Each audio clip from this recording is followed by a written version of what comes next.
All right, you're very welcome to this week's RT Soccer Podcast. I'm Raf Diallo. Later on, we'll chat to Richie Towell and Graham Gartland about the LOI sides in Europe, Friday's results, and Evan Ferguson's AS Roma move, which is now official since our last episode. But first, the Euro 2025 final was live on RT yesterday, and like much of the knockout stages, it went beyond the wire, and in the end, England beat Spain on penalties. Of course, we are RT.ie, YouTube, Apple, Spotify, and wherever you get your podcasts. So I'm delighted to be joined now by Shelbourne's Rachel Graham to delve into that final, and we'll also get her player of the tournament. Rachel, how are you? I'm good, Raf. How are you? Yeah, not too bad now. So, obviously, what we're talking about is England won, Spain won after extra time. But of course, penalties made the difference here. England winning 3-1 on that count, and now they retain the European Championship trophy. So that's two titles there. And for Serena Wiegmann, who's obviously, sort of carving out a legendary management career, that's three European titles for, at the start of the tournament, you did tip England or Spain or France as well to get the final. Two of them did get there in the end, and very little to choose between them in the end. Yeah, and look, they were probably the teams everyone was tipping to get all the way, but yeah, not a whole lot between them. I thought Spain were the better team. I thought they had the better chances. They played the better football, but the way England's tournament has gone, all through the group stages and the knockout stages, they've just found a way. They've got it done, and it was probably no different yesterday. They backs to the wall at some stage, really under a lot of pressure. And look, you have to hand it to them. They're back-to-back European champions. Sometimes when you're not playing well and you're not the better team, you just find a way to win, and that's exactly what they done. And look, they nearly went 1-0 up so early on. They had a chance, I think it was after 3 minutes, it kind of came across, fell to Lauren James, and it's like she just completely missed the ball. Initially I thought it was really good defending, but I think she just misses the ball and she kind of wasn't really looking herself. She didn't play as well as we have seen her in the past, and that was obviously carrying some sort of knock because she did come off injured in the first half. But look, I thought Spain kind of started to get a hold of the game after probably about 10 minutes, and they started to show their usual Spain dominance in possession and kind of pulling England out, and got the reward then after 25 minutes with a very kind of typical Spanish goal. It was great movement, great passing, and then probably maybe a bit of bad defending by England, but I think the goal was coming. You could feel it. And then look, to be fair, England keep themselves in the games like they have done before, even when they're not the better team. They're managing to just keep themselves in it, don't let the game drift away. And then Chloe Kelly again providing with the assist in for a cross in for Russo's header. And look, in fairness to Russo, she's not criticism, but there's been a lot of talk about her, and she's not getting a lot of goals in the tournament. She was tipped as probably possibly been one of the top goal scorers, and it just hasn't really happened for her. But look, her work rate for the team has been excellent. Her, closing players down, running into channels, assisting goals, she's been excellent. But she probably would have been disappointed with the amount of goals she got. But I think that's all kind of wiped away now that she's got such an important goal, and you could see it in her face what it meant to her. And look, I think the game probably swung then in England's favour. They were probably the better team. They got themselves on top, but obviously just couldn't get the winning goal. And then I think when it went to extra time, I think Spain again were the better team. England defended, and I think if they're looking back on the game, it's the disappointment for them is not taking their chances in extra time, and especially Paruello, who like had a great chance of ball put in, and it's like she tries to backheel it in. I don't know why. It's not probably the time or place to be trying something like that. Just play it safe and cipher it in, but tries to go for the spectacular, and then she probably missed another good chance later on where she just completely misses the ball. So the penalties is obviously a really tough way to go, and even England, in fairness to them, although they won against Sweden in their last shootout, probably wouldn't have the most confidence going into it given how their penalties went. And for the likes of Bette Mead and Greenwood to step up again shows a lot of character. And look, although they weren't the best team, I think they did show a lot of character, and they defended so well. And even Jess Carter, that's a tough ask for. She hasn't had the best of the tournament. She wasn't playing well, and she was left out of the team. And then to be asked to be brought back in for the final, it's that's a lot of pressure. But I thought she dealt with it really well. She's done well. So I think, look, they're probably not been the best team, but they found a way every time and grinded out results. Defended, kept teams out, and just got the win. And that's the way it resulted in the end. Yeah, you mentioned the Jess Carter call. So again, another brave decision by Serena Wiegmann to bring her in. Obviously, the risk with Lauren James didn't work out, and she wasn't able to complete the first half. But what's to say about her as a manager? Because one leading a team to a European Championship once is it's no fluke. To do it three times is certainly a huge achievement. Yeah, and look, she has got a lot of praise, and I think rightly so. I think you can even just tell by the players. who you can always tell with the players who aren't playing, if they're really happy and they're playing their part, they feel like they're contributing towards wins. That's a sign of the management and how good they've been managed basically. And it seems to be a case where everyone knows their roles. The likes of Chloe Kelly, she knows she's going to come on and change a game for them, or even Ajiman, she's coming on again to change a game to try and get them a goal. So, look, I think you can't take away from how much she's done with the players and how much she's contributed to the win. She has had a bit of criticism for leaving substitutions late, but it's always seemed to work out for her. So it's kind of like a fine one, isn't it? It's great when it works, but it's brutal when it doesn't. But yeah, I think she's there deserves huge credit. I just think for basically how she manages the players who don't play and they know the role of coming on, they seem happy to play that role. Yeah, as Karen Duggan said, she's kind of the X factor for England, even more so than the individual players. But you did want to highlight the goalkeepers, I think, on both teams, Hampton and Call, who both really stood out. Obviously, they had a lot to do because there was a shootout in the end as well.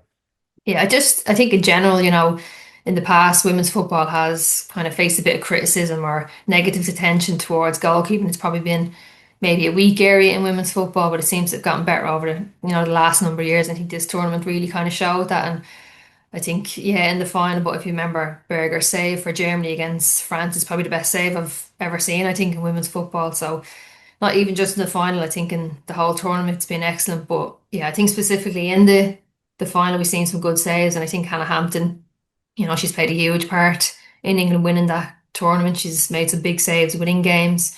She's also made some big saves in penalty shootouts. So I just think the fact, it has been a weak area, I would say, in women's football, and it's received a lot of criticism. It's definitely an area that, seems to be getting a lot better, and we haven't seen, really bad goals that are down to keeper errors, which is not what we need when we're promoting women's football. You're a player of the tournament overall. There's a lot of players to choose from here, but who stood out for you over the last 4 weeks?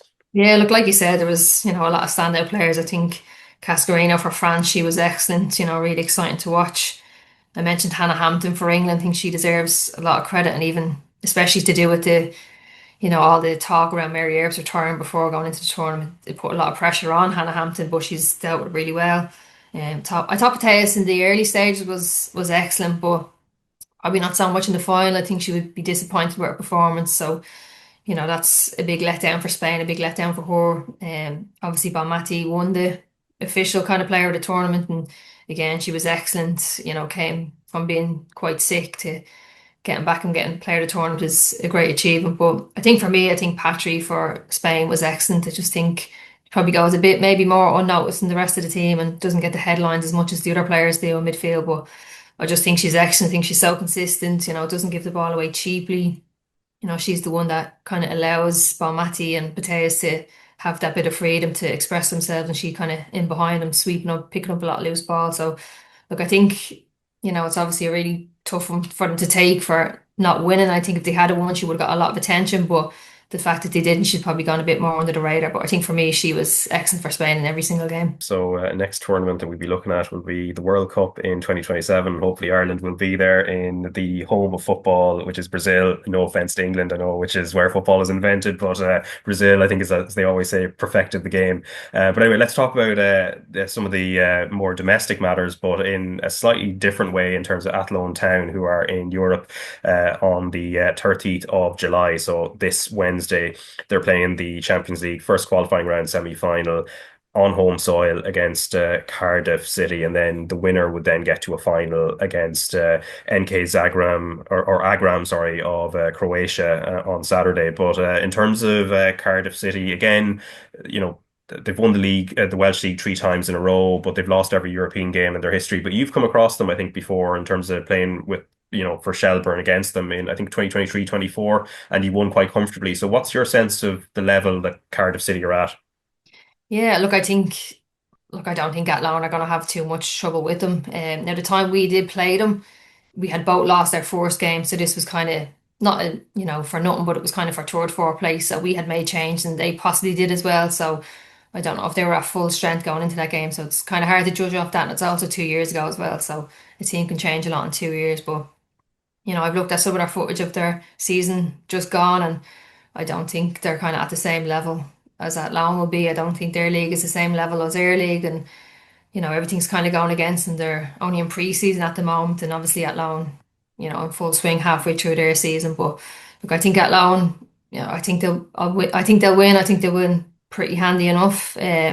Obviously you can't ever take anything for granted, but I think as well going into that game, Athlone, I don't know what their injuries are like. Matty Gibson obviously didn't play earlier in the week against Treaty, and then Kelly Brady came off injured, so they've been two of their kind of best players this year so far. So look, I don't know how serious they are, whether it's a case of just being a bit of cautiousness going into these Champions League games, but look, I don't see them having any issues against Cardiff. Yeah, and as Cardiff City's manager said about Athlone, they're going to be a good side. They're mid-season, so it'll be a test for us to be up to speed and make sure we're as free-flowing as we want to be. We're excited for the challenge. With it being a game against a nation close to us geographically, our players will be able to bring their friends and family along with our brilliant fans, and we'll have more of a homely feel to the game, which will help us. So that is Ian Derbyshire, the Cardiff City manager. And the point he does make is that Cardiff are out of season. They did play a friendly against Notts County on Saturday, but unlike Athlone Town, who are mid-season, just like yourselves at Shelbourne, I guess there's a huge advantage there that Athlone just need to take advantage of.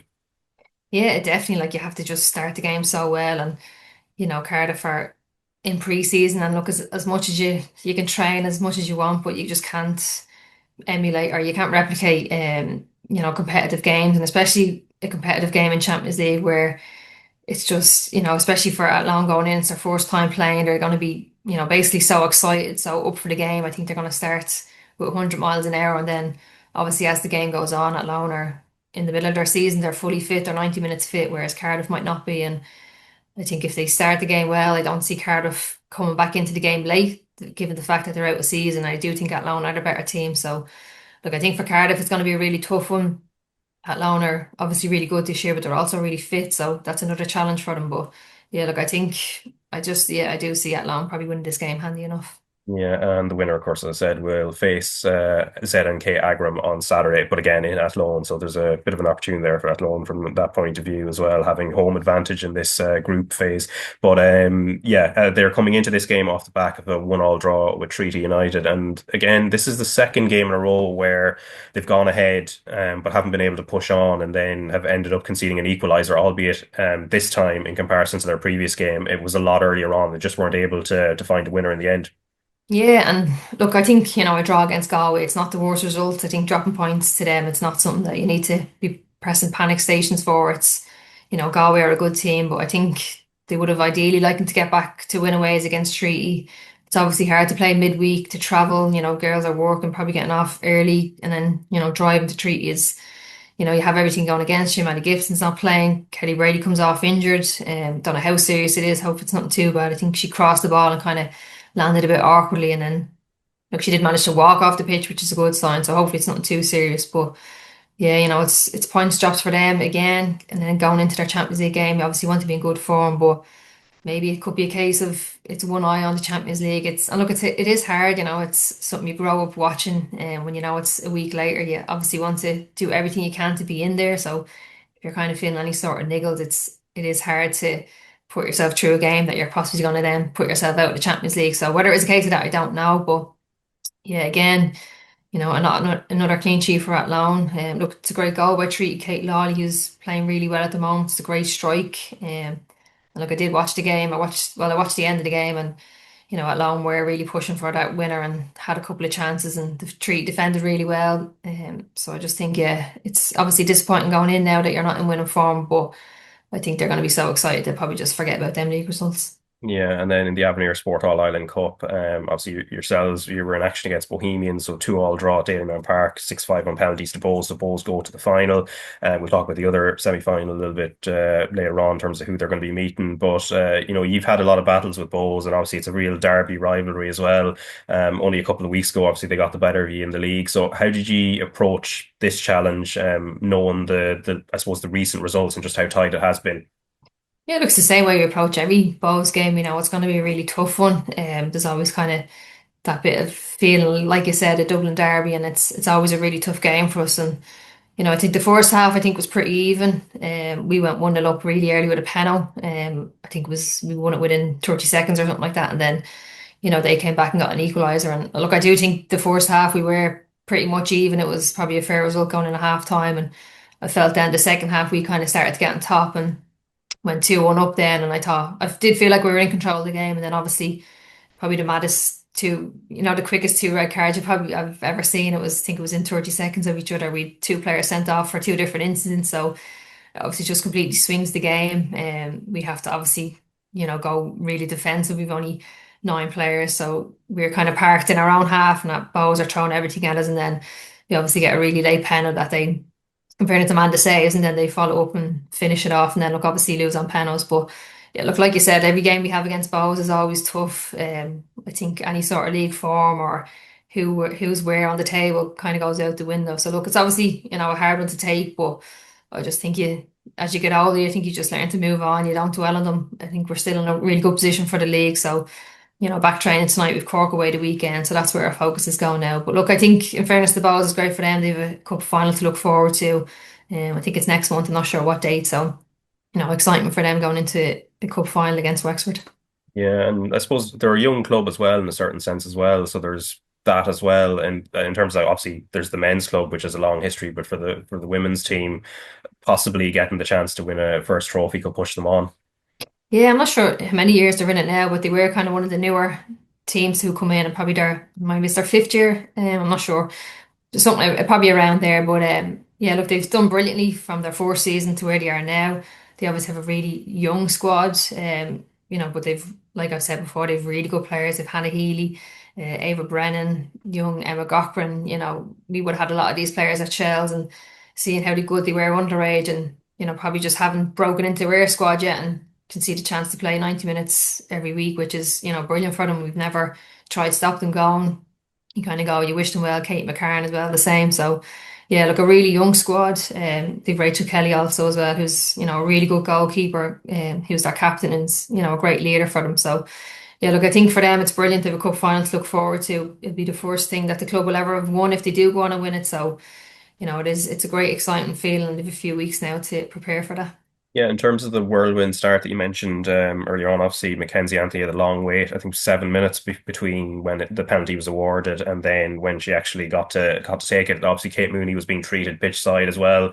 I kind of missed the incident as it kind of happened. What exactly happened in that situation, Yeah. and how is she as well? So it was basically just kind of a long ball over, and she was running onto it, and so was Rachel Kelly, and they basically just kind of collided, and Kate's knee kind of bends, hyperextends quite backwards, and she's done her ACL in that knee before, so obviously it's kind of a lot of panic when she feels any sort of pain. But look, she was in a lot of pain. She couldn't move her knee when she went down. Now she's had an X-ray, and there's no fracture, there's no dislocation or anything like that, but you just had to wait a day or two to get the MRI to see what sort of ligament damage. But yeah, no, it was a pretty nasty one. I've seen the replay of it was quite bad. The knee does bend back quite a lot. So look, we're hoping it's nothing, really long term. But look, she was in obviously a lot of pain, a lot of discomfort. But look, thankfully no dislocation, no fracture yet, but we're still waiting to see what the ligament damage is. Yeah, and then for the penalty shootout as well, which kind of went well into sudden death for your own kick. What was kind of your mindset going into it in those situations? 'Cause I always hear it's a thing of pick your spot early, but maybe that works for some people and doesn't work for others. Like, how do you go about that?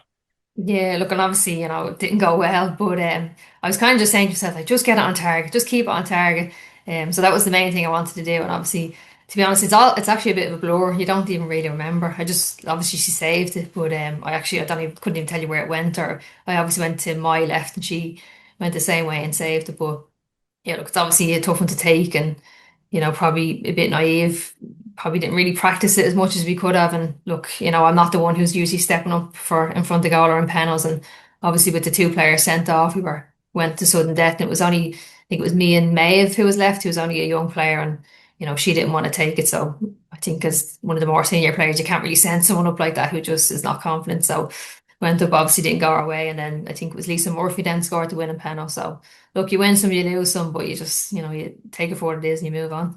And sudden death as well, because again, it's one of those you don't know. Like obviously, if you're one of the five, you kind of know you're going up for sudden death. It's a very different psychological situation as well.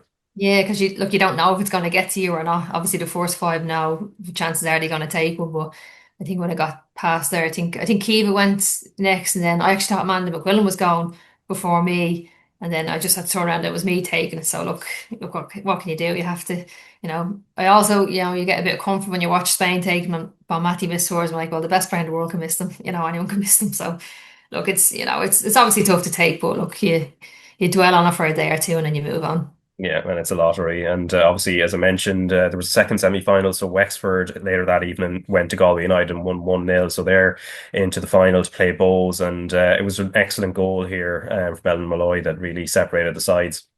Yeah, it looks, we spoke about before, that's a typical Ella Malloy goal. She just picks the ball up and it's a great, do it myself goal. She beats three or four players and then it's a great finish. And look, we spoke about her in the past, how good she is, how hard she is to mark. She can, like for Wexford, get a goal out of nothing. She creates these chances for herself. So, a brilliant goal from her. I think she's flying form since she's come back from England. It obviously wasn't right for her over there. I think she just looks a lot happier playing here. She's probably just happier being around her family, which is fine. And look, she's flying at the moment. And I think, Galway probably had the better chance in the first half. They hit the crossbar, so really unlucky. And then second half, obviously Wexford 1-0 up, and then Galway pushing for that equaliser. But I think Wexford probably showed their experience that they have. They've players who are playing around a long time and just managed to see the game out. So look, I think Galway probably maybe disappointed with some of the chances they missed. Emma Doherty had a really good chance with a header late on, but I think the experience showed in Wexham, they showed it out. And look, it's going to be a new name on the trophy this year. Good final to look forward to between Bows and Wexford. Yeah, and speaking of new names as well, in terms of Shamrock Rovers, so they've a new interim head coach and a very familiar name there. But obviously, we'll get to that. But first, Collie O'Neill, who's been manager since they came back into the league, resigned as manager. And as Shamrock Rovers said in their statement, Shamrock Rovers FC can confirm that Collie O'Neill has decided to resign from his position as head coach of our women's first team. We would like to place on record our thanks to Collie for his contributions during his time at the club, and we wish him the very best for the future. Assistant coach Kieran Ryan has notified the club that he will also depart at this time. We also thank Kieran for his work with Shamrock Rovers and send best wishes for what's to come. But first, I suppose on Collie himself, he's been in charge of Shamrock Rovers since they came back into the league. So how would you sum up his tenure? Because he's been obviously what you do in terms of the management side of things, but then he's also been quite a vocal, I suppose, spokesperson for the league as well, speaking out about issues that affects players and different things. So he's kind of had a big role in a certain way, even beyond the managing the club itself.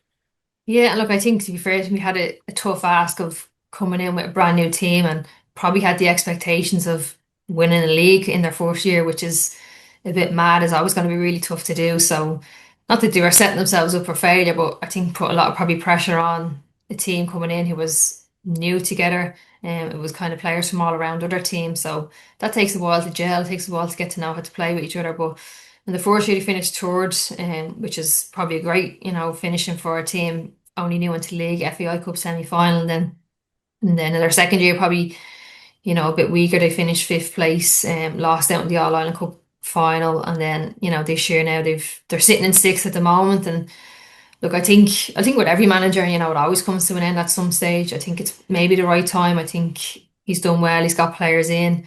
I think he's kind of starting to bring through the young players, and Rovers have now a really good underage system, really good underage players. So it's probably the best route for them to go, where they're just starting to kind of bleed these players in and maybe look at it as more of a long term kind of plan. And like I said, they came into the first year and made a lot of noise and probably put too much pressure on themselves. And I think they're going about it the right way now.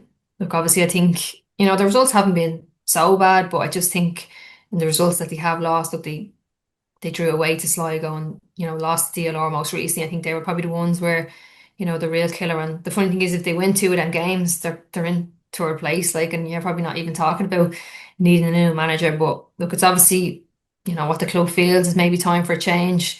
He's done probably as best as he could do. And, obviously Steph Zambra is now stepping in, who was currently there as a coach. Obviously played there, has played a long time in the league. She was part of the staff there, and now she's going to take over in the interim. So, look, you'd hope to see her do well. She's kind of one of them that's played a long time in the league. I know Laura Heffernan has played in the league, but I think Steph is probably one that you've more notable for playing within the league, and she's the first one to kind of step into management. So, look, hopefully it goes well for her. They're playing tomorrow night against Waterford, so good chance for her to get off to a winning start. Yeah, she was obviously, as people know, she was there as the co-commentator in Basel there for the Euro 2025 finals for RT as well. So quite a quick turnaround between then and then taking the team on Tuesday against Waterford. So 7:45 p.m. kickoff in that game. And of course, as we know her from the Pushcas Award all those many years ago as well, and also playing for Ireland for so many years as well. But it's a huge show of confidence from Rovers to put her in as the interim head coach as well, because it's not even that long since she retired. But obviously, she has great knowledge of the game as well. Yeah, look, that probably speaks about Steph. They'll know what she's like in and around her professionalism. Look, you can't, achieve what she's done, all them caps for Ireland without having, a great level of professionalism, dedication to football, to training. So she's obviously shown that, I think, because it actually have a lot of respect from the players already. So that's sometimes that can be half the battle, just getting the players on your side. So yeah, look, she's coaching as well at her under 17 international team. So she has, been working a lot on her coaching side of her game since she has retired. So, the club are obviously backing her. It is in the interim position. Whether we see that be full time, I don't know. But look, I think 10 league games left. Obviously have us now in it, the FAI Cup quarter final. So I think if she does well, I don't see why, you wouldn't. Give her the full-time job. Obviously, you need the right qualifications. I'm not sure what her levels are. I think it's an A license at the moment. I'm not sure if she has it or if she's on it at the moment. So, yeah, look, it's someone you'd like to see kind of do well. She's given such a service to women's football in Ireland. You'd love to see her do well. So, yeah, Waterford's tomorrow night. I'm sure she's going to be nervous, but it's probably one of the better games you could have hoped for as your first one. Yeah, and then in terms of transfers as well, so for a couple of Republic of Ireland internationals, they are on the move, and some interesting moves as well going into WSL too. Yeah, so we've seen Jamie Finn now has moved on from Birmingham and signed for Sunderland. So, look, we spoke about Jamie before. She's obviously, struggled in the last couple of years with her ACL injury and getting back playing, and it can be a really tough one. And I think I think it's a good move if she's gone and she's just getting, herself into a starting 11 and she's playing a lot of minutes, getting herself back playing. And even speaking to Jessie Stapleton before, who was previously playing there on loan, she spoke about it as a club and said it was a really enjoyable place to be. She really loved playing there. So I think that's important as well, especially when someone's had such a tough time that you just get back enjoying playing football. And look, when you're enjoying playing football, that's when you play your best. And she's obviously a big player for Ireland and for us, and it's someone that we're going to need. Whether she's ready or not for these Belgian playoffs, I don't know. But I think it's the best place for her if she's just going. She's getting a good amount of minutes, and she's back enjoying football. I think that's going to be a great move for her. Yeah, and then Jessie Stapleton as well going on loan to Nottingham Forest.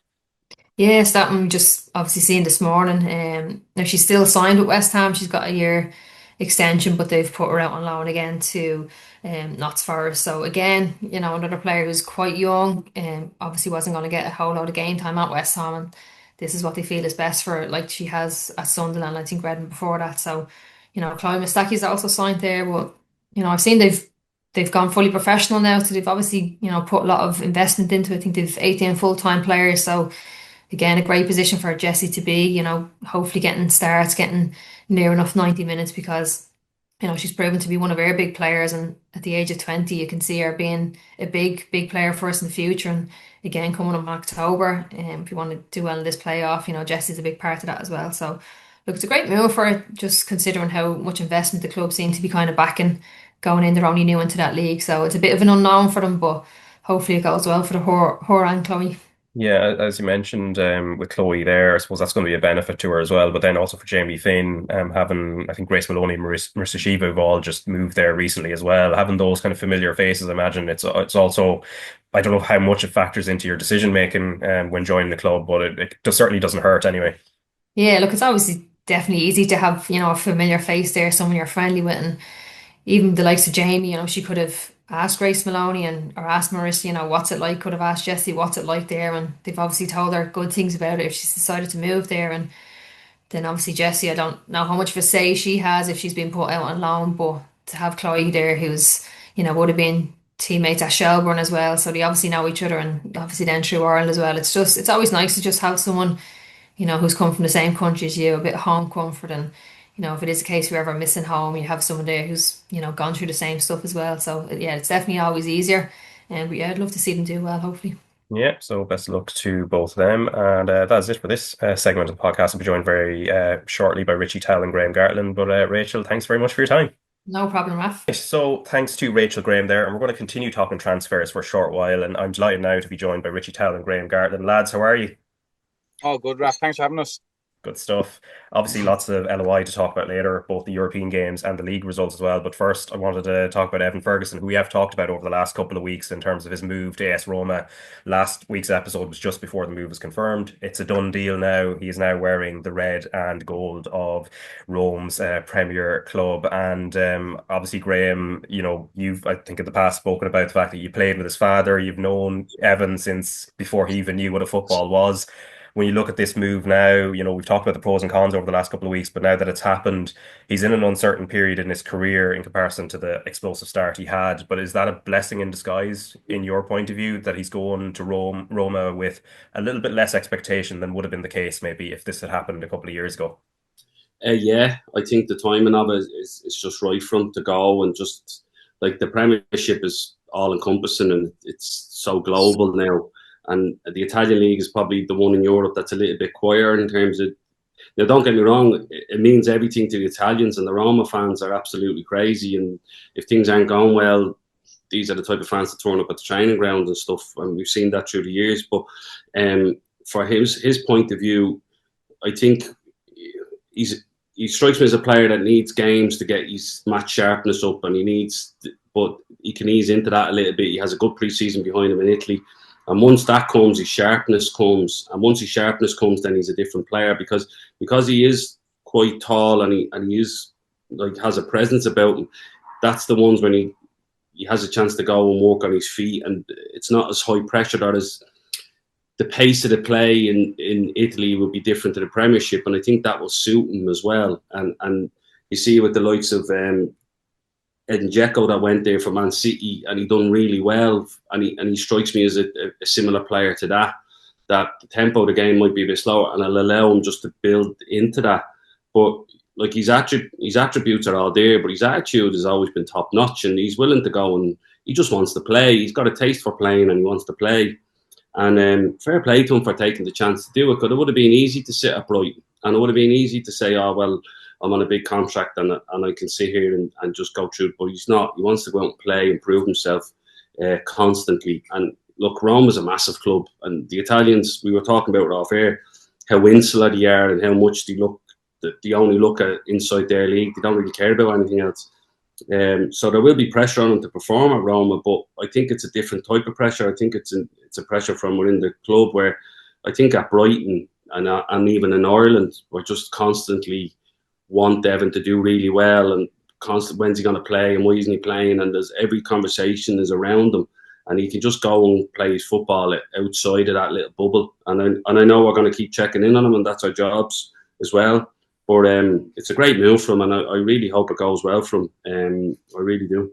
Yeah, I don't think I need much excuse to watch Rome anyway. Long time, nearly 30 years, they're my favourite Italian club. Have the jersey hanging up in the wardrobe, so I always keep an eye on them anyway. Lovely, doesn't it, Raf? Yeah, no, they've always got lovely kits. I have the 2013-14 one from when I went over to watch a game many years ago, so I keep that one there. But also just what you said about I suppose the pace of the league. I heard somebody making the point that Serie A is more like a league for middle distance runners as opposed to the Premier League, which is kind of sprinters. So the pace is very different. But Richie, the preseason thing is very important as well, because last summer he didn't get a preseason because he was coming in with an injury. So that's going to be a huge benefit to him this time, and he probably will be a very different player from the one we saw over the last season, where he never really got going at all, because obviously he was coming in under a cloud. See, the pre-season part that is vitally important is, I'm sure Graham will be able to tell you, I've had on one or two occasions where you don't get to start pre-season with the rest of the boys, and you're playing catch up then from where you are, and it's really hard. And as soon as you're trying to play catch up and you're trying to get a bigger load into the body to try and catch up, that's start breaking down. And I think that happened with Evan Ferguson, which is really disappointing. And that's obviously, I think, one of the reasons why it kind of hindered his development at Brighton. Now to go to Rome, I think everybody knows what the Italian teams are like. You see lads that go there when they're 36, 37, 38, and they still have amazing careers. So I think with a manager like Gasperini there, I think he's really going to take Evan under his wing and make him a proper player this season. You see what he done with Adola Lookman. Lookman was kind of like that, probably in a little similar situation to Evan, where he was doing okay, but you were kind of waiting on that flame to ignite, where he went to Gasparini at Atlanta. You seen his Atalanta side, and they were amazing to watch. High energy, loads of shots on target, balls into the box. I love the way they play. So if Evan can mimic anything like what Adola Lookman done, he'll have an absolute great season. And do you know what? Similar to what Graham's after saying as well, I love the courage that he's after taking to grab this move with both hands, because we spoke about it last week, Raf, didn't we? And some players probably would have shied away from it. It's a massive, massive move.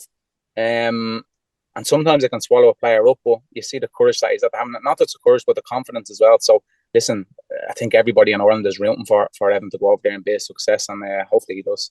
Yeah, no, he's made a pretty good start in terms of the training matches and friendlies. So he scored 4 goals in a 9-0 training match win. Not a friendly, it has to be said. It's at the training ground over a newly promoted Serie D side called Uni Pomezia on Thursday.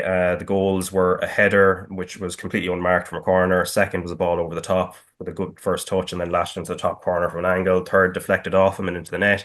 And the fourth was an individual one turning between markers and then firing low and hard. And he's playing in a 3-4-2-1. Not a surprise with Gasparini there, Dybala and Sule playing off him in that first match. And then he played again against Kaiserslautern on Saturday, scoring the winner by pressing the keeper and rolling it into the empty net. And so from some of the YouTube comments under the AS Roma highlights from the 4-goal game, I won't read the Italian version. I'll just read what Google Translate told me, which is, and this was from a user called Sasa Santisi. I like Ferguson's that's what we need: nastiness, hunger, and the desire to score. Come on, guys, or come on, lads, whatever it is, and then a couple of emojis as well. But when we look at some of the number of Irish players in the current Republic of Ireland squad who have had an experience of going on to the continent, it's actually kind of a growing list now. So we've Matt Doherty, Jake O'Brien, Omo Bamidele, who's now currently at Strasbourg, John Patrick Finn, very different example, as in he's come through abroad, Troy Parrott, Ferguson, Ebisele, Bazunu, Abankwa, O'Dowda, who is currently at Ferencvaros, scored in Europe last week, Cullen, Johnston. Graham, you must look at that as a bit of a positive as well. I mean, that there are these growing number of experiences abroad, even if it's short-lived, but that they're getting kind of a breadth of experience that might suit international football. I think it's just the changing dynamics of the game, that clubs in Europe are looking outside of their own. They're branching out a little bit further. You know that you look at the English market and what, say, Dortmund done and taking Bellingham and Dortmund done and taking Sancho. They're going after Irish players as well, but the Irish players are going, realising that England isn't the be all and end all, and you can go and have a really good career in Europe and play at a high level and also play in Europe. So it is and you learn different cultures and how different teams train. I know the Italians will train a little bit later sometimes, or go in and they do an hour prehab and all that stuff that, because we're so used to being, you go to the UK, you arrive in at 9:30, you're finished by 1 o'clock and all that stuff. For some of these lads start going and staying in hotels, and a lot of the English clubs are doing it now. They stay in hotels sometimes the night before a game. And they're constantly at it, but it just makes for different cultures and learning and how you become the best player you can be. But these opportunities are coming because the game has changed as well, and obviously Brexit has an issue with it as well sometimes, in terms of the young players having to go to Europe early. But I think that's happened where the young players are going over early, and then they're going, there might be a market there for more, and they go after players that are on the fringes of Premier League teams that mightn't be getting in, but they're like, come over here and do well. And Troy Parrott's an example of that. He went to one of the lower league teams in Holland, and then he ends up going to a bigger team because he produces.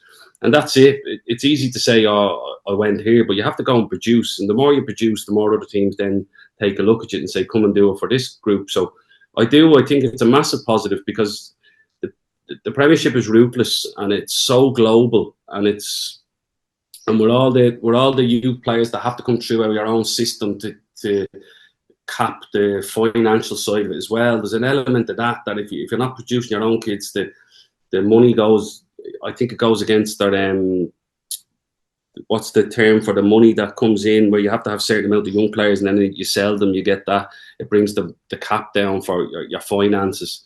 So all that stuff plays into it, but I think it's great for Irish football that these players are going throughout Europe.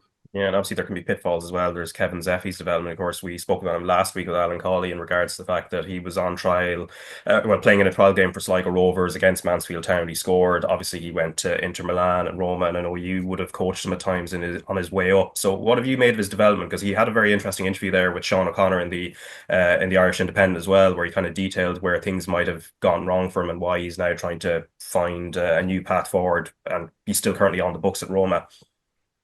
Yeah, we spoke about this as well. Like young players coming through in a different environment, and Italy can be tough like that because they are very insular. And you know, when an outsider comes in, they mightn't be as open to it. And there's an element that you have to go and prove yourself as well. And Richie probably went through at Celtic, and I went through when I went over that. They want to see, can you play, and are you willing to be part of the team before they accept you. And once that happens, but Zefi's quality was there. I remember him.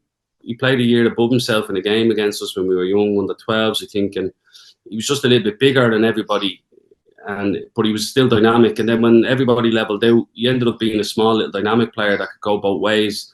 But he had a change of gear. But it's just, he talks about getting back that love of the game and wanting to play, but there's an element that you have to put in the work to do that, you know, and he has to go and say, right, I'm willing to knuckle down and do the work to show me talent. It's all well and good sitting and having this talent, but how you get it out week in, week out, and that comes with a consistency of effort, and that comes, and you'll enjoy that. That's the bit that people, and I'm sure, to be honest, Richie probably went through this a little bit because as soon as that clicked with him, that consistency of effort, he went from there to there, and he had that jump because he's like, in order for me to do this every week, I have to be as fit as I can be every week. And some of the really skillful players need to understand that. And when that penny drops with them, they go to a different level that somebody like me, I could never go to that level. My consistency of effort always had to be there because I didn't have the talent. And that's what I always say to the really skillful players. You want to show how good you are, be as fit and as strong as you can be, and then let it come out. And that's when you enjoy the game, when the game becomes a little bit easier for you. But I hope he gets going again because he's a really good kid. He's out in Blanchardstown. He's a good kid. There's no badness in him. And sometimes you have that chip on your shoulder when you're a young player with all this talent that everybody's expecting something from you. And you have to sort of wear it. But he needs to just let all that stuff go and produce and realise that, you know, the harder you work at this, the better you will be. And I hope he gets that again because he's an unbelievably talented player. He can go both ways. Scored a wonderful goal for Shamrock Rovers B-side. I think it might have been against Athlone. We checked inside and stuck it in the top corner. And Richie would have seen him in training a little bit then. So his ability is there, but it's just about finding a place that suits him, but also looking at himself and realising, right, I'm going to have to knuckle down here if I want to have a career in the game. Yeah, any first-time memories of him, Richie? Yeah, that's what I was going to say. Similar to what Gar said, you can tell he's a lovely lad, like chatting to him and he's great, but like that, sometimes the penny needs a drop and in within. It can't always be somebody else's fault where that coach doesn't like me, this team doesn't suit me. Sometimes you have to self-reflect and think, do you know what? It's down to me. I need to really on here. I need to sort out my diet. I need to make sure I'm drinking enough water. I need to make sure that I'm getting up to train early, get in before everybody else, make sure that my gym stuff is done and making sure that I'm giving absolutely everything on the training pitch. When Kevin was in training with us, that was one of the question marks that I did have over him was, did he want it enough? You could see the talent was there. He gets the ball and he'll go past 3 or 4 players and put it in the top corner.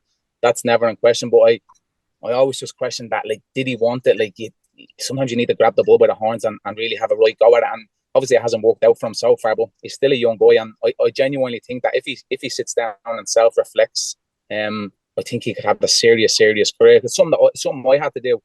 I remember when I got released from Celtic, I was thinking, it's his fault, it's the manager's fault, it's the club's fault. I went out on loan, it was their fault. And I just sat down and thought, you know what, I need to have a look at myself. And that's when the penny dropped. Since then, I was always one of the first ones in the training, one of the last ones out in, and I always worked as hard as I possibly could every single day.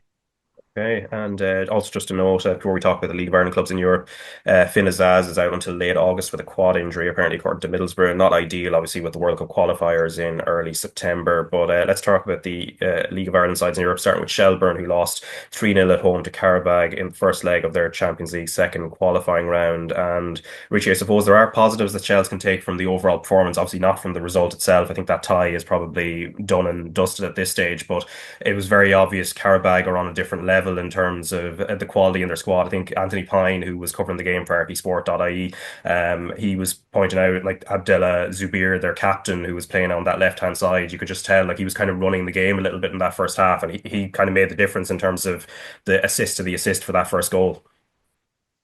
Yeah, do you know what, Raf? I was really disappointed with how Shelbourne started the game. I think everybody's seen the second half performance and thought if they had started the game like this, they would have had a right chance, because you even see like the crowd would have really, really got behind them. If they had came out with the traps flying the way they did in the second half, I think Talca Park would have been a proper fortress that night. But you see, Qarabag, they came out and they scored early on in the game. They did, and you could see them. They were kind of going through the motions. Then they probably thought it was a little bit easy, and then obviously they get a little kick up the backside after half time when they see the reaction that Shelbourne come out and can actually have a right go at them. For me, I would have loved them to stay in the tie. I know, listen, you're 1-0 down and you want to really have a right go. You're at home, but the way they went about it and the goals that they conceded was really disappointing. But the big thing for Shelbourne is it's going to be a great learning curve for them. I think everybody thought that this was never going to be the leg that they were looking to get through to the group stages. It's going to be the ones that come after this. And let's hope that they're out there learning a lot from it. I know, listen, Joey O'Brien, this is one of his first games in charge for Europe against a big team like this. So I'm sure he's at having a little look and being like, you know what, we are a little bit too respectful in the first half. We need to have a right cut off them, and hopefully that can stand to them then going into the next games.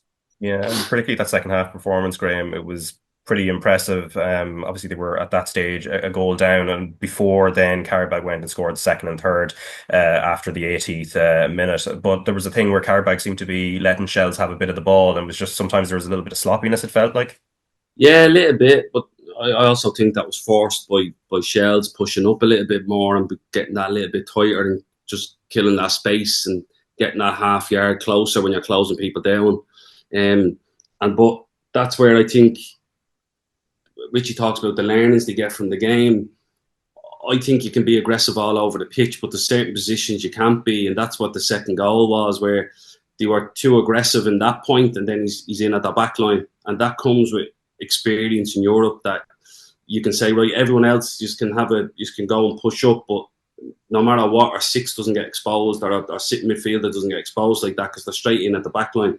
So there's an element of, yeah, yous can all be aggressive, but I'm not going to be. I just have to sit a little bit. And yeah, if the game's in front of me or the player has his back to goal, I can go and hit him. But as soon as he turns and he's running at me, I just have to either foul or I can't get beat there. And that's where you talk about that experience in Europe that comes. And look, it happens. When we played in Europe, we got done a couple of times where you think, oh, I'm going to be aggressive, I want to go up against people, and they just go brilliant and roll you. So there's an element of that experience has to come, that the certain players you can be aggressive and the certain areas you can't be, where you just have to consolidate and get back in. But I think if they play on the front foot and get a little bit higher like that and know that, right, with two centre backs and you sit midfielder, you just have to just sit and hold your base. I think they'll go a little bit better in Europe and they learn from that experience. But they were up against them a little bit more. They moved the ball a bit quicker. They got the ball forward a little bit quicker. And I always say about European games, why try and beat them at their game? Play what we're used to doing and play with that high tempo. Play a little bit more aggressively. Move the ball a bit quicker. Get it into your strikers a bit quicker. I'm not saying be direct. That's not what I'm saying. But that element of just playing with that aggression that we play with every week, bring that into Europe. They want to play at their tempo where it's easy, make them uncomfortable and try and up the tempo in the games. And I think if the Irish teams do that in Europe, they have a great chance. Yeah, and obviously very fine margins as well. Sean Gannon hitting the post early on, and then Paddy Barrett with, I presume, is a cross that sort of hit the crossbar on the way down. But like Graham, obviously Shells have the fallback option of the Europa League, and then presumably the Conference League as well, depending on how that goes with the different draws. But they have Sligo coming up at the weekend, who are in really good form in terms of results. How do they manage this second leg with that sort of overall sense that this Champions League journey is sort of over in terms of this tie? Yeah, I don't know. I don't know if they play some of the players that need games to get their overall fitness of their squad up. I don't know if they throw in, they signed Sean Moore. I'm not sure if they throw him in. They brought in a goalkeeper as well. Do they give him a go in Europe? Or do they go and say, right, we'll get a moral victory out of this, and we build that momentum into Sligo on Saturday? I'm not sure. It's to me, I think you keep your lads fresh as you can, but you bring in one or two players. You don't make too many wholesale changes, because then everybody just switches off and thinks, we're getting ready for Saturday. You take each game on its merits. But look, if you drop into the Europa League, they're looking at getting Rajka from Croatia or Ludogorets from Bulgaria, and like that's 0-0 after the first leg. So that's a tough one again. Like so. Yeah. Again, you have to go and put the best foot forward in Europe, I think, and just gather that experience that Richie talked about as well. Yeah, and so the Dutch keeper Wessel is the one who's come from on loan from Minnesota United, and then you mentioned Sean Moore as well there, and then obviously Jack Henry Francis the previous week as well. So they have a few players that have come in there now. St. Pat's in the Conference League 1-0 win over Naumkeag in their first leg. Chris Forster with a late winner, and watching this one, it was very clear, Richie, that there's a gulfing class between Pats and Caillew, but it would have been massively frustrating if Pats had not come out on top with that Forster goal at the end. I was at the game, and I couldn't believe how poor the Estonian side were. See, Graham talks about that respect and when to go and when not to go in the games. See if Pats actually had a go at them in the first half and pressed them really high. Every time the keeper was trying to play out from the back, and Pats were nearly getting there. Mason Mealy was pressing sometimes. Keane Levy was pressing sometimes. So they were kind of like half pressing. They were like trying to protect the spaces. I understand that, but surely after 10-15 minutes, Stephen Kenny recognised, right, these are not up to scratch, and they should have went on a full press, because you've seen the amount of times that they did play off from the back, and if they had went on a full press, they most definitely would have nicked the ball off them. Especially with, you see the way Keane Levy, how he plays, he's real high energy. So is Mason Mealy. They should have really went for the juggler there. I was actually really disappointed in the Estonian side. I actually said it to my friend who I went to the game with. I said, these are going to get someone sent off because their discipline was terrible. They were just dragging people down to the floor when they were on the counter-attack. I couldn't believe what I was watching. I think, look, it's always good to get a win in Europe, but I'd be really disappointed if I was Pats with how they got the win. Obviously, Caillew went down to 9 men. I would have loved Pats to put them away. A 1-0 victory going over to Estonia. It's not really great. It's not. They were actually lucky. Chris Forster, they had someone like him on the bench. As soon as he came on, he gave them that little bit of class. He did. So yeah, look, Pats really are up against it now for the second leg here. As I said, that team wasn't up to much, but if Pats played the way they did in the first leg and don't actually go for the jugular, I think they could really struggle. Yeah, it's kind of similar to the Hegelman tie. Obviously, you get a sense Pats are the better team, but they only went to Lithuania on that occasion with 1-0 win. They're going to another Baltic country, obviously, with the same sort of situation. Again, obviously, 2 red cards for Caillew. Seat, and luckily the pronunciation of his name has the I and the H in the correct order here, and then Maschenko as well. And then, of course, as you mentioned, the goalkeeper for Caillew as well. There was I think it was Oisin Langan who said it on the commentary. He's a bit like Dracula in that he's quite dodgy under crosses. So and just in terms of Chris Forster's goal, Graham, there's a thing maybe for me I'd look at it and think just hit it, but like he was coolness personified in the box. Yeah, like you said, Richie touched on it. It's that you're playing at it, you're trying to get them to play at a tempo, but you need somebody with a calmness to get these lads into the game, and then he just comes up with an unbelievable finish. Like everybody's screaming in the ground, hear it, because it's getting to that stage of the game. But he's probably the calmest player on the pitch, and he just does what he does. And I agree. I agree with Richie. Like I think when you have a team by the throat in Europe, you can't give them an out, and you just have to, because they'll do it to you. We played an Estonian team, and we went. I gave away a goal in the first leg, and we went over there, and we just defended, like, because they threw everything at us at the start, the first half hour, and we just said, right, just go and defend and see it out and take the wind out of them. And we managed to score just before half time, and that was 3-1, and then we just seen out the game. Because they will come at you in the first half hour, and you think, right, you'll have a go. And Pats need to be vigilant and be aware of that. But as soon as you have them, then they will, like Richie said, they will lose that discipline. They will get frustrated because they're looking at it thinking, oh, it's just an Irish team, we should beat them as well. Like, you know, so there's an element of that comes in. But I think if you can take advantage in the home leg and turn the screw, and you just go over there and manage the game. But Pats need to be careful because they will come at them the first half hour. We just need to see it out and know that they have enough talent and pace at the top end of the pitch to catch them on the counter-attack, whether it's Power, Mullaney, Media. Like, they've enough to hurt them, but just be strong defensively and know what's coming. But yeah, Forrester brings that level of just calmness to their game. And when he has all that pace around them, it's about getting them on the ball and then letting them dictate and release them lads when they need to go. Yeah, and Pats, of course, would get either Besiktas or Shakhtar Donetsk if they do get through to the third round. Obviously, those two clubs are giants in Europe, and they're in the Europa League, so it would be one of them dropping down. But I think it'd be a very tall order to get past either of those. But now Shamrock Rovers, anyway, they've got their journey started in the second qualifying round, 4-0 winners away at St. Joseph's of Gibraltar. And Richie, I suppose it is pretty much job done in that sense. And it was Rory Gaffney who got the ball rolling in that case with a really clever finish on top of it. Yeah, look, do you know what? As I said, Shamrock Rovers are seasoned in this, and that's something that Graham touched on about Shelbourne. It's a big learning for them, where Shamrock Rovers have been there and they've done it. And listen, they were always going to be favourites for the game. Going over there, the team was winning. But you see the players that Shamrock Rovers start the game with, top players, and then you see the players that they're able to bring off the bench. Being able to bring the likes of Jack Bourne or Danny Mandrew or Aaron McAneff or someone like this off the bench, to be able to do that in a European tie is incredible. It is. I'm fortunate enough for Shamrock Rovers as well now. They can kind of rest players for the next leg. Because it's really hard unless you have the champions path. As Graham will tell you, unless you have the champions path to go and qualify for the group stages is really hard. It is. So for Shamrock Rovers, they have part of the job done now, but it's going to be so tricky. The only thing that they have going on their side, I think, is that they're a seeded team.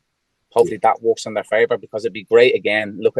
We want to see all the Irish teams get into the group stage. We want that to be the norm over here, that it's not just a flash in the pan. Oh, look, Rovers done it once, they done it twice, and then nobody does it for the next 5 or 6 years. We want it to be a regular occurrence, and if it is, it'll really bring Irish football on. And if we're realistic, I think Shamrock Rovers are going to be at the forefront of that to lead the charge for us. Yeah, and then John McGovern, so it's a third look for Shamrock Rovers fans at him as well. Obviously, we spoke about him a few weeks ago. He's arrived from Dungannon Swifts and former Down GA player as well.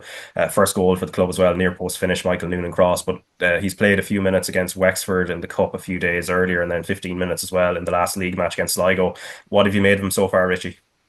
Yeah, brilliant. You know what? I meant to touch on McGovern there. I actually know a lot of people who made the trip over to Gibraltar for the game. I do. So when they came back, I said to them, what was he like? And they were raving about him. They said literally from the minute he came on. And I think we're having the GA background as well. I think that physical presence, you can see he's electric with his speed, and the way he took his goal was brilliant as well. So I think that's going to be a big plus for him, because there was a lot of question marks, wasn't there, Raf, before the start of the season? He obviously had the likes of Rory Gaffney, who was after being out for a long time with the horrific injuries that he was after having. He's 35, 36. You have the same. Aaron Green, similar.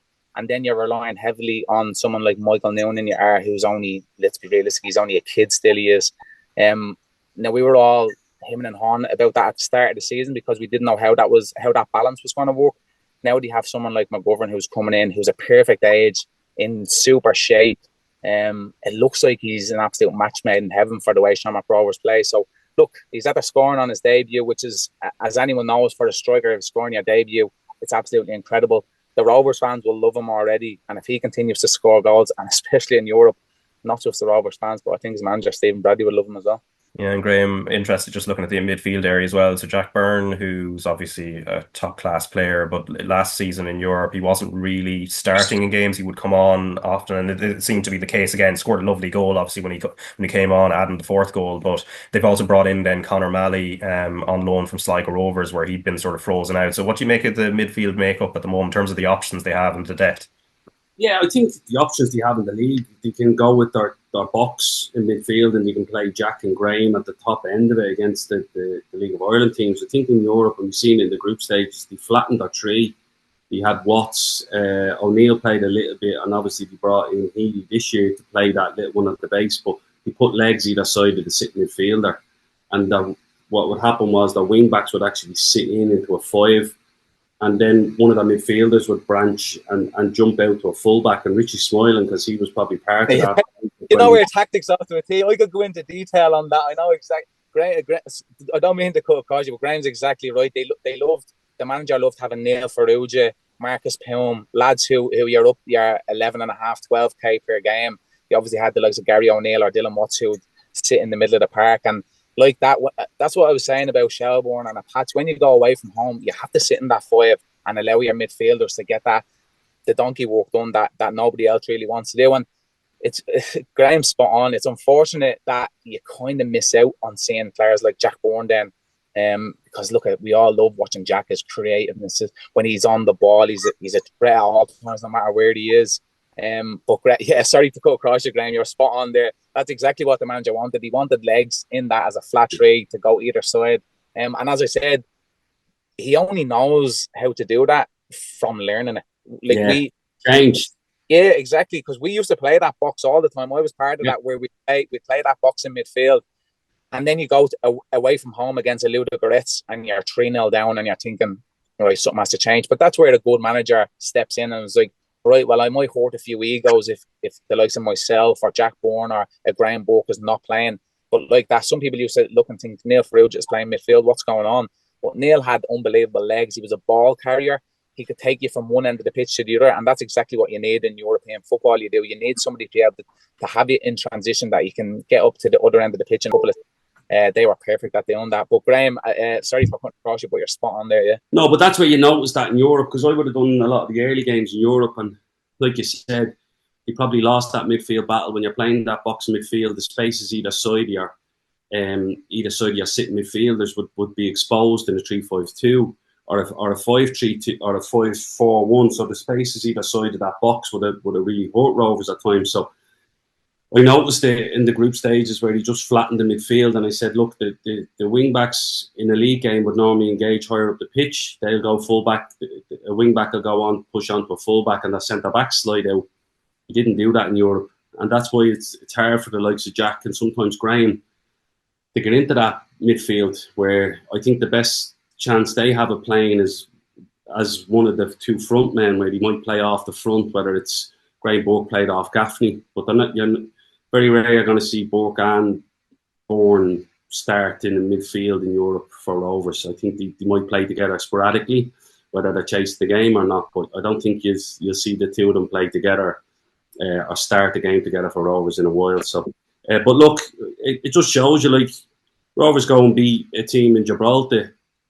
They already lost a team from Gibraltar last year, and Rovers just go and take care of business. And the quality in the squad and the experience they have and the quality that they're bringing in, where Noonan has an impact in Europe, McGovern just comes in and he's impacting Europe. But it goes back to the solid base they have. Lopez, Grace and Cleary, just give them that. And even Honohan as well. They just have so much recovery pace and power in their team that allows their front players to go and be inventive. And with them legs in midfield, giving them a little bit more protection. They're not maybe caught out as much as they were previously. So, yeah, and I think, look, you either get a team from Kosovo, which is Balkani, or Floriana from Malta. You fancy them to be either of them as well, with the way they're playing. Where all the other draws, Pats are going to have a tough draw, Shells are going to have a tough draw. So you fancy Rovers to get through, and with that seed as well, you look like the most likely to get into the group stages. Yeah, currently 4-2 to Balcani in that other tie as well. So at the moment, it looks like it could be them that Rovers will get in the next round. But speaking about the League of Ireland as well, in terms of the results on Friday night, and they were all three fixtures were kind of vitally important in very different ways. But I think the most important is the one down at the bottom. So Cork City against Sligo Rovers. I know you were covering this game in depth, Graham, on Friday night, and it's a huge blow to Cork City. But if we talk about the actual game itself, the onus was on them to be front footed, and they were. And what was interesting, we were analysing them a couple of weeks ago where they kept getting caught against Waterford playing out from the back and seemed quite naive almost. Obviously, something was very different in that first half against Sligo, and that it kind of worked a bit, and they actually played quite well. Yeah, and look, they mixed it up. They played out when it was on, but they were direct when it was long. Seanie Maguire caused McLean a bit of trouble in that it wasn't that he was winning headers over McLean, he was just stopping him winning it. And then that just turned Sligo. To be honest, I was trying not to be too harsh on Sligo at the time. They didn't start the game well. They were sloppy in the pass, and their awareness was a little bit poor. They were taking too long to move the ball. They were taking too long to have looks down the pitch. And all that just slowed it down, and they were really sloppy in that. And Cork done really well. They got a couple of set pieces, got a bit of pressure. They stopped counter-attacks, which has been a problem for them as well. And then McLaughlin scores a really clever finish, just puts it through the legs of McLean, catches Sargent out at the front post. And then they get the second goal just after half time. Maguire does well, great ball down the side, follows up on it and scores again. And then you're thinking, right, Cork haven't been 2 up in a long, long time. Can they manage the game and see it out? And then I wouldn't say they took their foot off the pedal, but Maguire went off on the 75th minute, and they lacked a little bit of a focal point up there. He lost a little bit of control of the game, but it was also Sligo started playing to their ability that they have done in the last few games. And I think Lomboto came on up front, and that freed Elding up. And once Elding got freed up a little bit, the game changed because he just got other players involved. O'Kane was having a tough night actually at the start. He couldn't get by his fullback, and I said the joys of being a winger is he has to keep going, and he gets one, he's a hero. And it turned out they've an issue with conceded headed goals. Now they put Kelleher and Feely sort of on the edge of the D to go out and win headers, and Sligo sort of played into their hands because they kept putting in swingers, and then they hit a one out swinger, and McLean scores an unbelievable header. It's a brilliant header. But because them two are free, there's no one on the posts. And that's where it came from. But Elding was the catalyst for it. Hakiki was good as well, floating in around. But it was really Elding that just kept driving them. And that was the impressive thing for me, was he just kept going and kept running at them. And his decision-making was really good. But it was a killer blow for Cork. Like, they just ran out of legs. They ran out of belief. They've conceded. I was looking at it there, like, and the goals, they've conceded 46 goals this season in 25 games. They're nearly conceding 2 goals a game. That means they have to score 3 just to win. And this was the case here. You had to score 3 to win the game. And for how poor Sligo were in the first half, they were excellent in the last half hour of the game.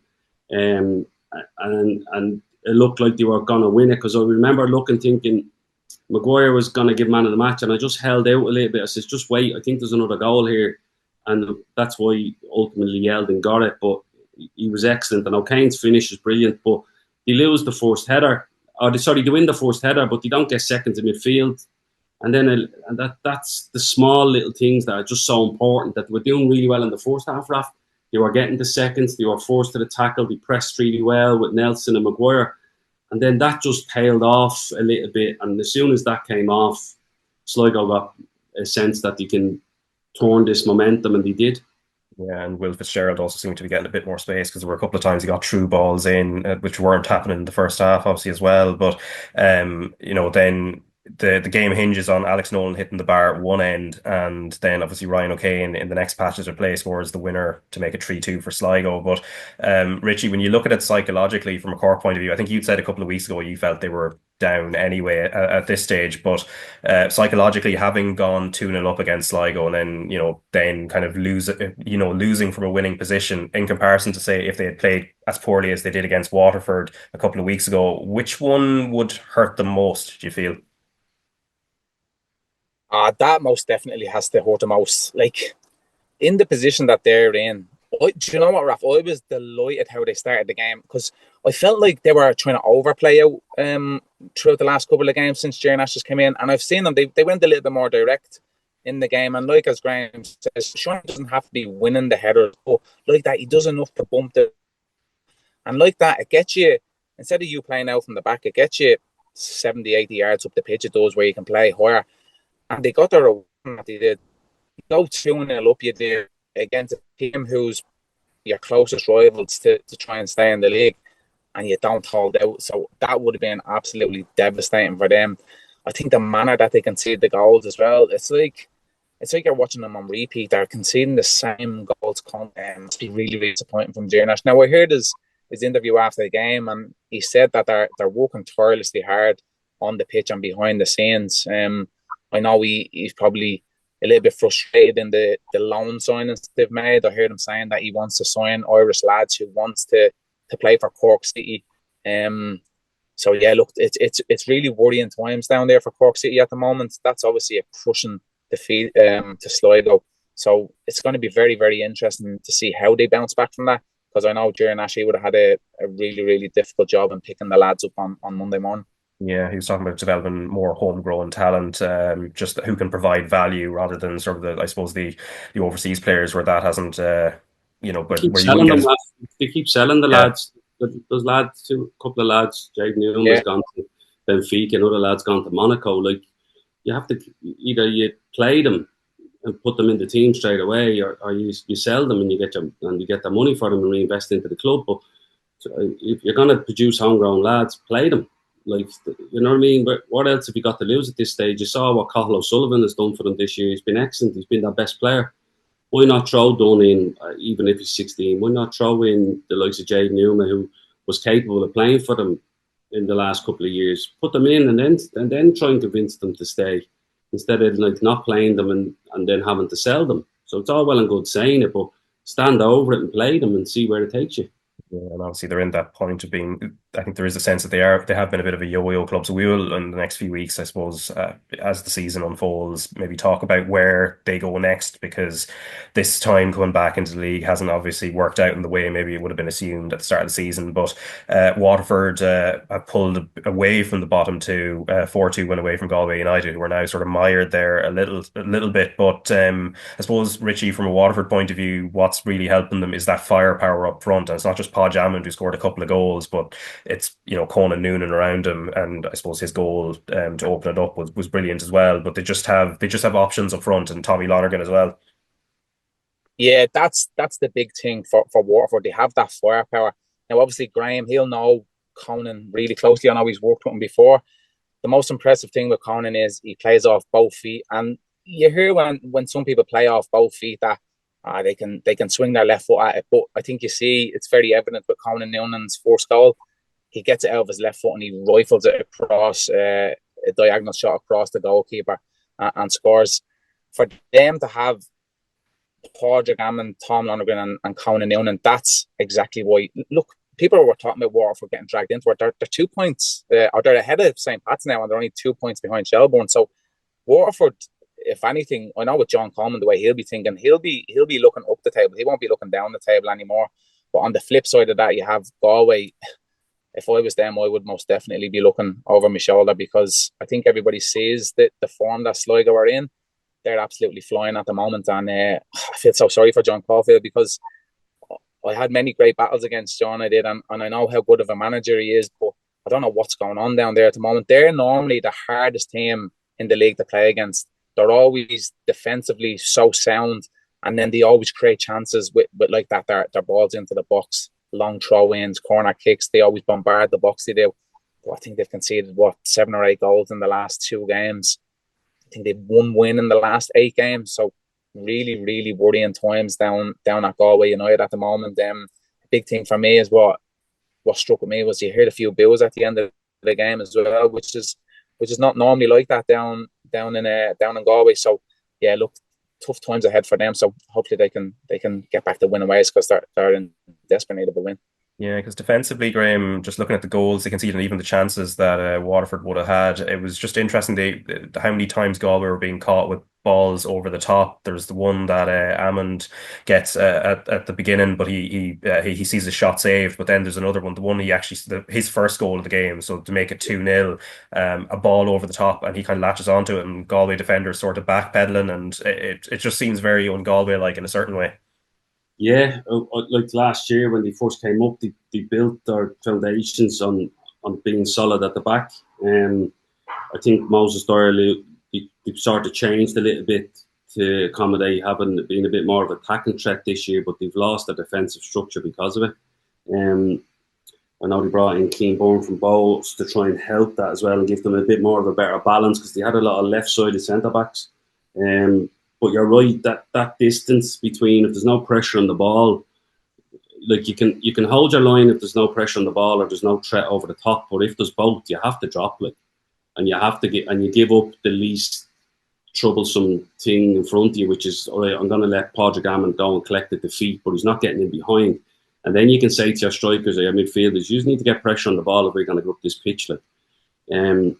And if there's no pressure on the ball, they can't hold the line like that. And if they get in once off it, then you have to go, right, let's address this and drop 5 yards. And what you can do is you can actually drop your midfield a little bit, and that distance becomes a little bit tighter, so Almond can't drop into feet. But then you have to say to your strikers, look, if you don't start getting pressure on the ball, we're not squeezing up the pitch, and you're going to have a lot of ground to run. And that's where your units need to work together. But I do worry for them because, again, they've conceded a lot of goals. Like, they conceded 34 goals this season, which is a lot. I don't think they conceded that in the whole of last year, if I'm correct. Now, I might be wrong. You can look up the stats on that, but that's a lot for them, considering. And what Richie said about them creating chances was they scored off minimum chances. From them and Drogheda, I think, had the highest chance conversion rate last season. From minimum chances, they scored the most amount of the goals. And that's something that they probably just haven't done this year neither. At the start of the season, it was going well for them. I done the game when they played against Pats, and I think they had 5 chances in the game and scored 3 goals. And you're like, well, there you go. That's what they're capable of doing. But they need to get together again. They need to just regroup. And, like, I'm sure John Caulfield is worried, but he won't panic neither. I think he'll know, well, I have to sacrifice something here. And if you aren't scoring enough goals at the top end of the pitch, we're going to shut up shop at the back. And that's just the way, that's just the way it has to be. Yeah, and the third game that weekend was higher up the table. Derry City won, Bowes won, Deepo Akinyemi scoring the opener, so he's obviously just arrived at the club in the last couple of weeks. And then Ross Tierney with a well-taken equaliser on 52 minutes. And I suppose the happiest team out of this, Richie, will be Shamrock Rovers. Listen, I obviously want Shamrock Rovers, so I'm obviously being a bit quiet towards them, but you need one of the teams to grab the bull by the horns and go and really, really go for the win. You have Bohemians and Derry. Both of them obviously have title aspirations this season. And both of them, I think, are after letting Shamrock Rovers a hook. I think Derry City will probably be a little bit more disappointed team out of the two. I think you see Akinyemi, he looks like a real threat. He had 3 chances in the first half he did before he scored his goal. So, look, it's not all done yet. There's still lots of games for Shamrock Rovers in Europe, but I would have loved one of the teams to grab the bull by the horns and really, really go for it, because let's be realistic. Like, if you want to go title, Raf, you have to beat those teams that are around you. Now, I know Derry have Shamrock Rovers coming up as well pretty soon, but that was a big, big opportunity for them. I know I listened to what Alan Reynolds said as well about how bad the pitch was up there.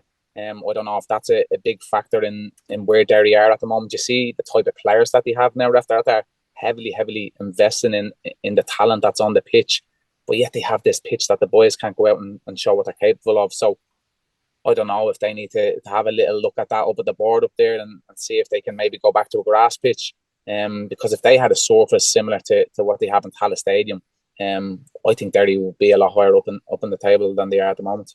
Yeah, so Deepo Akinyemi with a good header just before half time, and it was a newcomer, Brandon Fleming, who put in the cross for that as well. And Akinyemi was up front alongside Liam Boyce, and obviously Bows were a little bit flat as well, so they probably, as you said, would be happier with the point. Obviously, there were some unfortunate scenes in the vicinity of the stadium too, as Kevin McLaughlin said in his report on RD.ie. Unfortunately, one of the main talking points after the game was the ugly scenes outside the Ryan McBride Brandywell stadiums. Both sets of supporters clashed and caused havoc.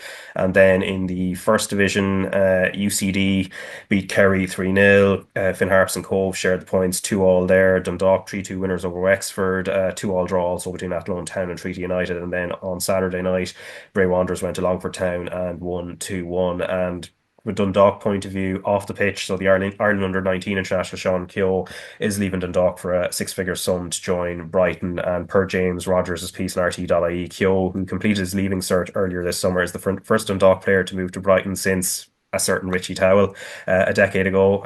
Towell moved at the end of the 2015 season as a free agent, so there's a little bit of a connection there. I think we were talking about him a few weeks ago with Conan Byrne, who I think works with Sean Keogh's mother. So obviously this is a big deal, Richie. Yeah, do you know what? What an opportunity for him to go to a club like Brighton and Hove Albion. For me, I had absolutely amazing experiences there. I seen him playing against Shamrock Rovers last year, and he really caught me eye how tenacious he was.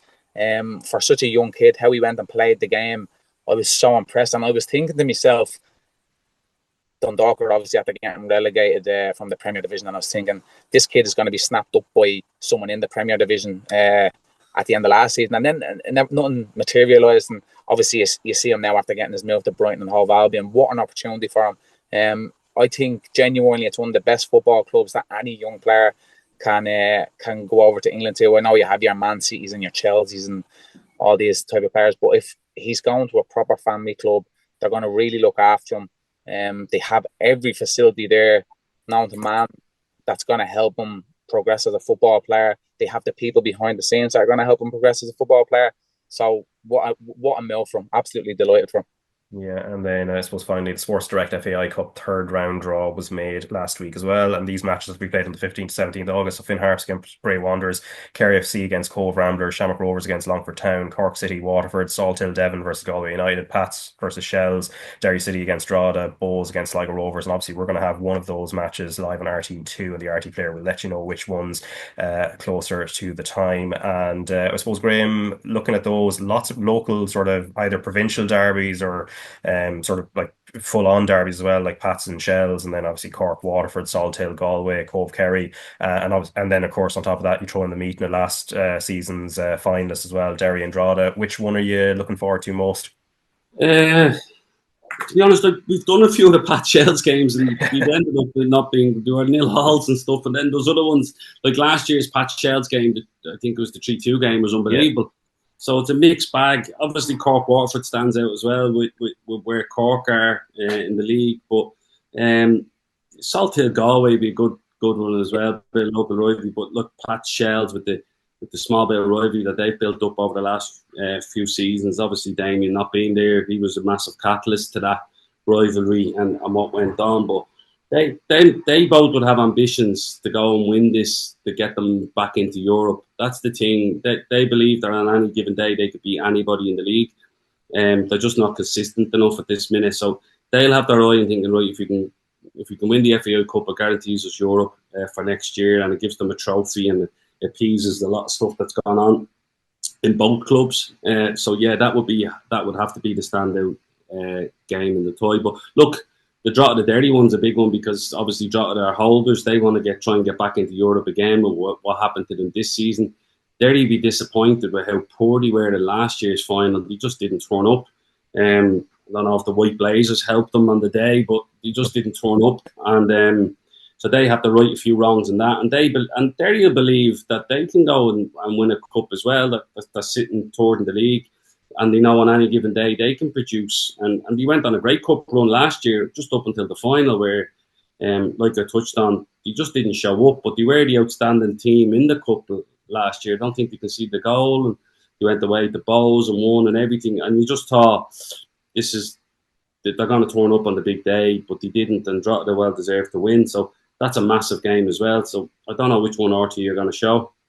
Yeah, I don't know. I'm not privy to that information either. So we'll find out in the next few weeks. But anyway, I'm off for the next couple of weeks as well, because that is it for this week. We'll be back next Monday with Anthony Pine in the presenter's chair for the next couple of weeks. I'll be back in a few weeks as we get closer to the start of the Republic of Ireland's World Cup campaign. So thanks to Rachel earlier and also to you lads. And yeah, take care and we'll chat soon. Cheers, Raf. Thanks very much. Cheers, later, lads.